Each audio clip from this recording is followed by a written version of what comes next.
Ini akses jalan di kantor Bupati. kantor Bupati Padang Pariaman. Juga ada Polres Padang Pariaman yang ada di sini. Dan ini akses yang sangat vital yang sering digunakan oleh pemerintah daerah bersama masyarakat. Jadi ini ya harus segera penanganan infrastrukturnya sehingga supaya pemulihan ekonomi masyarakat bisa segera. Artinya kan memang ini jalan utama begitu ya. Nah untuk sementara waktu Ada sebelah sana. ada di bagian mana Pak? Ada di sebelah utaranya ada jalan. Ini memang jalan saya ini tiap pagi ke kantor, ya.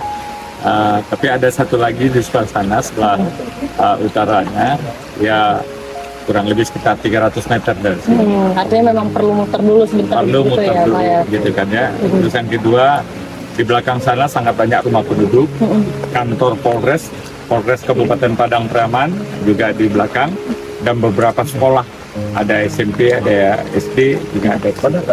Jadi sebagaimana yang disampaikan Pak Sestama tadi, ini jalur utama di Kabupaten Padang Pariaman dan juga jalur pertanian, ya. Jadi untuk peningkatan ketahanan pangan juga melalui sini.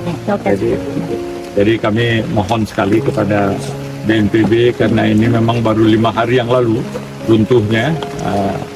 Ya kita mohon kepada BNPB dapat menanggulangi permasalahan.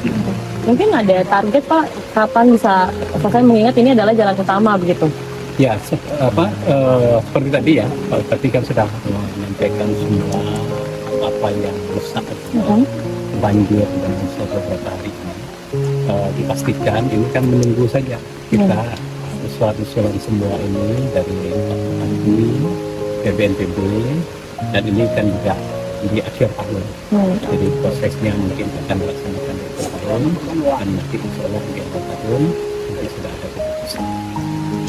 Mungkin Pak Wagub sedikit terkait kondisi di Padang Pariaman ini kan seperti ini begitu, mungkin sedikit yang bisa disampaikan. Ya, terima kasih. Memang beberapa hari ini di Padang Pariaman musibah di Padang Pariaman cukup merata di hampir semua kecamatan. Itu kita berharap dukungan dari pemerintah pusat dan juga provinsi bagaimana kita bisa bersama-sama mengatasi masalah ini, karena kalau hanya mengharapkan dari pemerintah Kabupaten Pariaman tentu banyak keterbatasan dari pemerintah kabupaten. Baik. Terima kasih banyak. Terima kasih.